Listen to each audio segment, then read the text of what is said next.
ભાવનગર મહાનગરપાલિકા આમ જોઈએ તો પ્રજા કલ્યાણના કામો થાય એ માટે ઘણા કાર્યક્રમો કરતી હોય છે, પરંતુ ઘણીવાર મહાનગરપાલિકાના કાર્યક્રમોમાં અણઘડ આયોજનના કારણે ક્યાંક બુદ્ધિનું દેવાળું ફૂંકાઈ જતું હોય છે અને આજે બુદ્ધિનું પ્રદર્શન થાય છે તેની ચર્ચા પછી આખું ભાવનગર શહેર કરતું હોય છે। હાલમાં જેવી ઘટના બની, ભાવનગર મનપાના કાર્યક્રમનો એક જોરદાર ફિયાસ્કો થયો છે અને શા માટે આ થયું તેની આખી વાત કરીશું આ વિડીયોમાં। નમસ્કાર, નિર્ભય ન્યૂઝમાં આપની સાથે હું મયુરી। ભાવનગરની પ્રજાને સરકારની વિવિધ જન કલ્યાણકારી યોજનાઓનો સીધો લાભ મળી રહે એવા હેતુ સાથે ભાવનગર મહાનગરપાલિકાએ જન કલ્યાણ શિબિરનું આયોજન કર્યું હતું। 100 થી વધુ ખુરશીઓ ગોઠવાઈ ગઈ હતી, ભવ્ય સ્ટેજ તૈયાર કરવામાં આવ્યું હતું, મોટા મહેમાનોને આમંત્રણ આપવામાં આવ્યું હતું અને તેમની આગતા સ્વાગતા માટે પણ તૈયારીઓ કરી દેવામાં આવી હતી।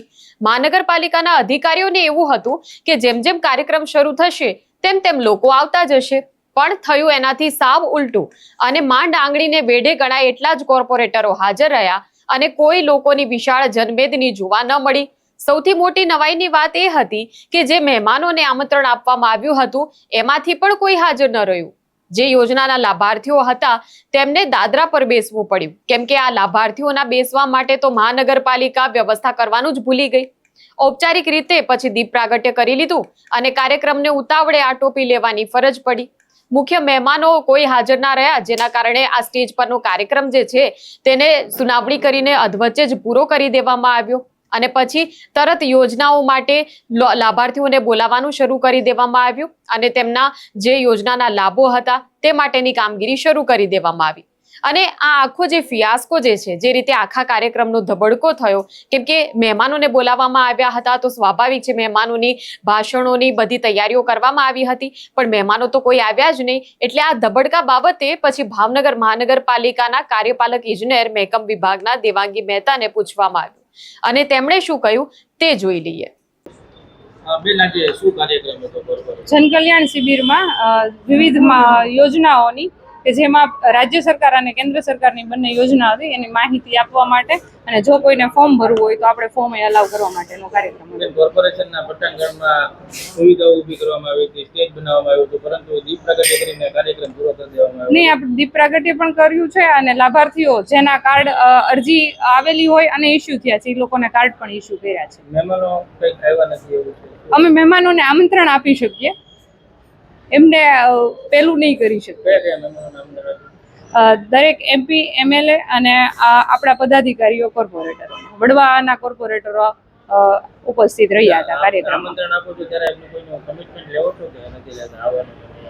નહીં, એવું કમિટમેન્ટ નહીં લઈ શકાય। આજે આટલા મંડપ આટલી ખુરશીઓ કરી છે એની સામે લાભાર્થીઓ એટલા ઓછા આયોજનનો અભાવ છે? લાભાર્થીઓ તમે અત્યારે જોઈ શકો છો અને 10:30 જોઈ શકો છો કે અમે જે પેસેજમાં ટેબલો લગાવ્યા છે, લાભાર્થીઓ ત્યાંથી માહિતી મેળવી રહ્યા છે, ફોર્મે ભરાઈ રહ્યા છે અને અમે સાંજે 5 વાગ્યા સુધીમાં કેટલા ફોર્મ ભરાણા અથવા કેટલા લોકોએ માહિતી મેળવી એ ચોક્કસ આંકડો આપી શકશું। મેડમ, આજે ખર્ચો કરવામાં આવ્યો છે એ કોના ઉપર? સોરી, આજે ખર્ચો કરવામાં આવ્યો છે મંડપનો, પછી આજે છે સરકારશ્રીની સૂચના મુજબ જન કલ્યાણ શિબિર મિનિટ ટુ મિનિટ કાર્યક્રમ આવેલો હતો, એ મુજબ આપણે કાર્યક્રમનું આયોજન કરવું ફરજિયાત હતું, એ મુજબ આપણે આયોજન કર્યું છે। તો જે રીતે તમે જોયું કે તેમણે તો સાવ લૂલો બચાવ કર્યો છે અને કહ્યું છે કે અમે તો મહેમાનોને સમયસર આમંત્રણ આપી દીધા હતા, હવે મહેમાનોએ આવવું કે ન આવવું એ તો એમની મરજીની વાત છે। આ પ્રકારનો જ્યારે તેમણે જવાબ આપ્યો છે એટલે લોકો અણઘડ આયોજન સામે આંગળી ચીંધી રહ્યા છે અને લોકો એ જણાવી રહ્યા છે કે આ તંત્ર આ પ્રકારે જવાબ આપી રહ્યું છે, પરંતુ એ આયોજન છે તે મફતમાં તો નહીં થયું હોય। પ્રજાના નાણાંનો આ પ્રકારે જ્યારે ધુમાડો કરવામાં આવતો હોય ત્યારે સ્વાભાવિક છે કે મહાનગરપાલિકાના અધિકારીઓની કામગીરી સામે જ સવાલો ઉઠી રહ્યા છે। ત્યારે આ મામલે તમારું શું કહેવું છે તે કમેન્ટ સેક્શનમાં અમને જણાવશો। આ પ્રકારના વિડીયો માટે આપ જોતા રહો નિર્ભય ન્યૂઝ। અમારી ચેનલને લાઇક, શેર અને સબસ્ક્રાઇબ કરવાનું ભૂલશો નહીં। નમસ્કાર।